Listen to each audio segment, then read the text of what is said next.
Chào mừng các bạn đã đến với TVT Movie. Hôm nay chúng ta sẽ cùng tìm hiểu 16 vùng đất bí ẩn trên thế giới, thách thức trí tuệ con người. Trên thế giới ngày nay có nhiều địa danh ẩn chứa những điều bí ẩn đối với nhân loại. Mặc dù khoa học không ngừng phát triển, nhưng các nhà khoa học vẫn chưa tìm được lời giải đáp cho những điều kỳ bí về quá khứ gây hoang mang cho bất kỳ ai đặt chân tới. 1. Kim tự tháp Giza và tượng nhân sư khổng lồ Phin, Ai Cập. Cùng với sự xuất hiện nền văn minh Ai Cập cổ là sự tập trung dày đặc các công trình xây dựng vĩ đại. Kim tự tháp Giza và tượng nhân sư khổng lồ Phin là quà tặng vô giá, một trong 7 kỳ quan thế giới mà Ai Cập cổ đại để lại cho nhân loại. Mặc dù theo thời gian, chúng bị phá hủy phần nào, các đền thờ xung quanh cũng bị đổ nát, nhưng kích thước của công trình hùng vĩ này vẫn khiến nhiều du khách phải sửng sốt. Được đánh dấu như một trong những thành tựu đáng ngạc nhiên nhất trong lịch sử loài người, cho đến bây giờ, cách thức các thợ xây cổ đại áp dụng vẫn còn là vấn đề gây nhiều tranh cãi.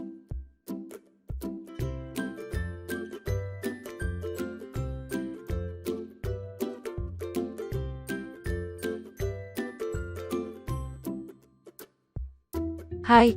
Vòng đá cổ Tonlehe, Gettysburg. Những dấu tích cổ đại xa xưa nhất của con người tại đây là những công trình tượng đài trên các ngọn đồi vùng Ise nước Anh. Nó bao gồm các tảng đá lớn, được xếp thành một hình tròn, được bố trí theo một ý nghĩa thiên văn của thời cổ đại, mà cho tới nay vẫn là một bí ẩn lớn của thế giới, vẫn đang được khám phá. Vòng đá cổ Tonlehe được xây dựng khoảng 2.500 trước công nguyên.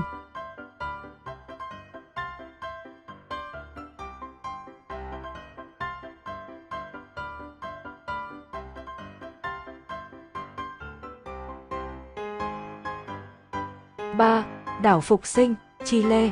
Đảo Phục Sinh nằm ở đông nam Thái Bình Dương thuộc Chile, vốn nổi tiếng với những bức tượng hình người bằng đá khổng lồ mang tên là Moai có tuổi thọ khoảng 6.000 năm. Nhà thám hiểm Hà Lan Jacob Jouveen được tin là người đầu tiên khám phá ra hòn đảo này vào ngày Chủ nhật Phục Sinh năm 1722, vì thế nó có tên gọi là đảo Phục Sinh. Các pho tượng nằm rải rác khắp nơi trên hòn đảo là một phần của việc thờ cúng tổ tiên. Lý do vì sao dân cư cổ xưa có thể dựng những bức tượng này cho tới nay vẫn là một điều bí ẩn.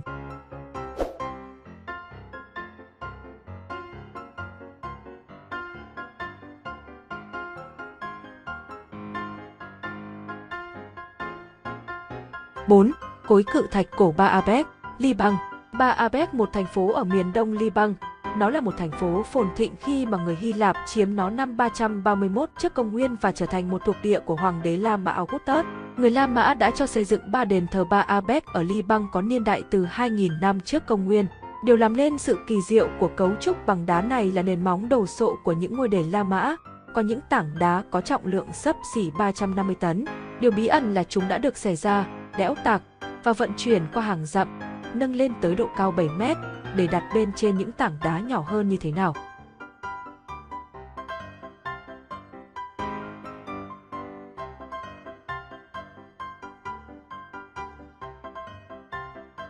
Năm. Pháo đài Machu Picchu, Peru. Machu Picchu là một tàn tích Inca thời tiền Colombo, ở độ cao 2.400 m ẩn trong dãy Andes trên một quả núi có chóp nhọn tại thung lũng Urubamba, Peru, bị thế giới bên ngoài lãng quên từ nhiều thế kỷ. Dù người dân vẫn biết tới nó và được tái khám phá trở lại bởi nhà khảo cổ học Hizambi vào năm 1911.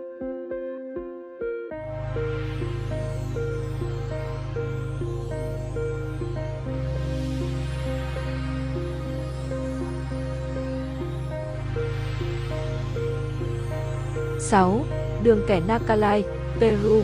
Các đường kẻ Nacalai được tìm thấy trên sa mạc cách Lima, Peru được xem là hiện tượng rất bí ẩn. Các đường kẻ này nằm trên một vùng đất dài và rộng lớn được con người phát hiện ra đầu thập niên 30 ở thế kỷ trước. Những đường thẳng này rất hoàn hảo, chạy thẳng và đôi lúc chạy song song với nhau. Nhìn từ xa trông giống như một đường băng hay hình con chim khổng lồ được khắc họa trên mặt đất. Nhiều giả thiết cho rằng hình vẽ này là dùng để nhận biết độ cao, dùng cho dự báo thời tiết hoặc có thể là cho mục đích tín ngưỡng.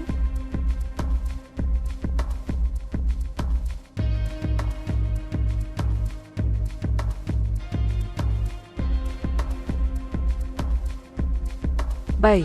Tiahuanacu, Bolivia.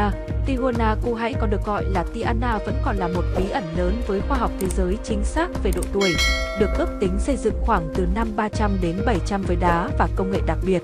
Có nhiều ý kiến cho rằng Tiahuanaco là một thánh điện để thực hiện các nghi lễ thiêng liêng với một nền văn hóa đã lây lan sang nhiều khu vực lân cận. Những người cổ đại đã xây dựng một kim tự tháp bằng đá được gọi là Akapana, là một trong những công trình vĩ đại nhất ở Nam Mỹ thời kỳ trước khi Columbus phát hiện ra tân thế giới và tạo nên ý nghĩa tâm linh lớn cho nền văn minh Tiana. 8. Chichen Itza, Mexico. Chichen Itza là một địa điểm khảo cổ thời tiền Colombo do nền văn minh Maya xây dựng, nằm ở trung tâm phía bắc bán đảo Yucatan, Mexico. Địa điểm này chứa đựng vô số các phong cách kiến trúc lớn, khác nhau lớn như El Castillo, đền thờ của và đền thờ của Huayra. Nó được xây dựng bởi một bộ tộc của người Maya là Itzae trong thế kỷ thứ 9 và phát triển thành một thủ đô trong khu vực chính cho đến thế kỷ thứ 12. Nguồn gốc thực sự của người Itza vẫn còn bí ẩn.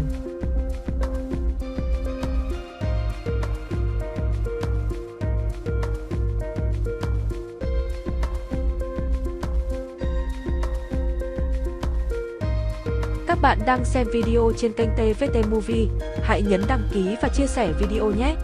9. Những quả cầu đá bí ẩn, Testonfeze Costa Rica, một trong những bí ẩn lạ lùng nhất được các nhà khảo cổ học phát hiện ở đồng bằng sông Yaqui, Costa Rica. Kể từ năm 1930, hàng trăm quả cầu bằng đá này đã được tìm thấy có kích thước từ vài cm đến hơn 2 mét và một số có cân nặng tới 16 tấn. Các nhà khoa học tin rằng chúng được tạo thành với hình dạng này từ khoảng trước năm 200 trước công nguyên. Những quả cầu lớn này là tác phẩm điêu khắc bằng đá nguyên khối được thực hiện bởi bàn tay của con người. 10.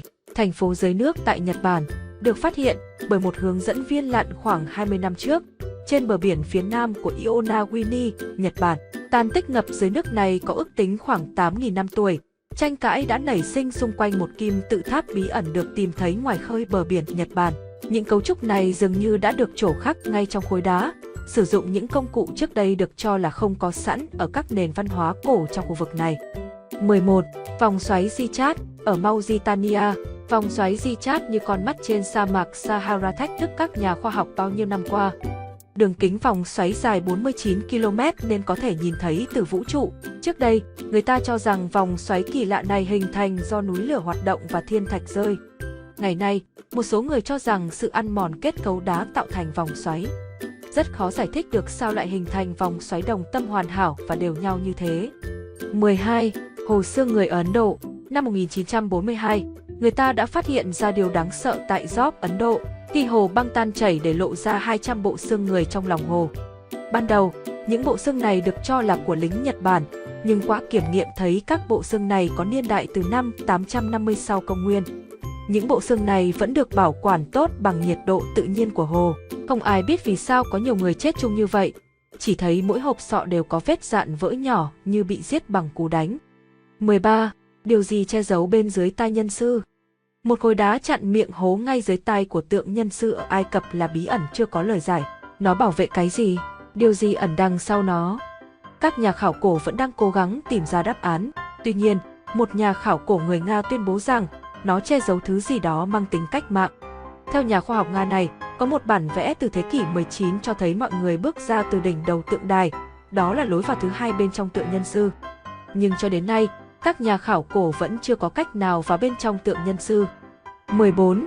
Những ngôi mộ ăn thịt ở Thổ Nhĩ Kỳ. Những phần quách ở Thổ Nhĩ Kỳ nằm trên thành phố cổ Aso có một khả năng khác thường. Chúng có thể tiêu thụ và làm tan rã xác chết rất nhanh. Những ngôi mộ, được gọi là Anakaleaze, có tuổi đời khoảng 2.700 năm. Đến nay, các chuyên gia vẫn chưa có lời giải rõ ràng về hiện tượng này. Tảng đá Pumapun. Pumapun có nghĩa là cánh cửa của Puma ở Aymaza. Chúng được xây dựng từ nền văn hóa Tiana, một nền văn minh có từ thời Inca. Đó là những viên đá lớn ghép lại với nhau tại thời điểm người ta không có công nghệ cắt những tảng đá lớn như vậy. Hơn nữa, họ cũng không sử dụng bất kỳ phương tiện nào di chuyển những tảng đá khổng lồ. –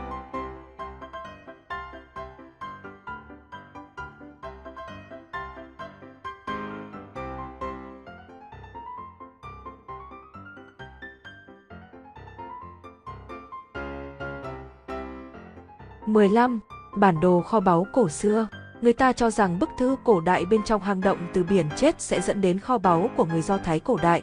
Một số chuyên gia chắc chắn rằng nó dẫn đến kho báu đền thờ thứ hai của người Do Thái, đã sụp đổ vào năm 70 sau công nguyên. Người ta có thể giải mã được nhiều phần của tấm bản đồ và nó mô tả rất chính xác trong các chỉ dẫn, ví dụ như rẽ trái ở đài phun nước. Tuy nhiên, những chi tiết trong chỉ dẫn đã biến mất hoặc bị đất cát che phủ nên không thể tìm thấy kho báu. 16. Cocaine và thuốc lá trong xác ướp Ai Cập. Khi phân tích hài cốt của Pharaoh Ramses Đại Đế, các nhà khoa học nhận thấy dấu vết của thuốc lá, cocaine và cần sa trong ruột của xác ướp. Không lâu sau, rất nhiều xác ướp khác cũng cho kết quả tương tự. Vấn đề nằm ở chỗ tất cả các chất này đến từ các loài thực vật bản địa của châu Mỹ, mà mãi đến tận thế kỷ 15 con người mới đặt chân lên đó. Hiển nhiên, phát hiện này trở thành bí ẩn khiến giới khoa học cảm thấy khó mà nuốt trôi.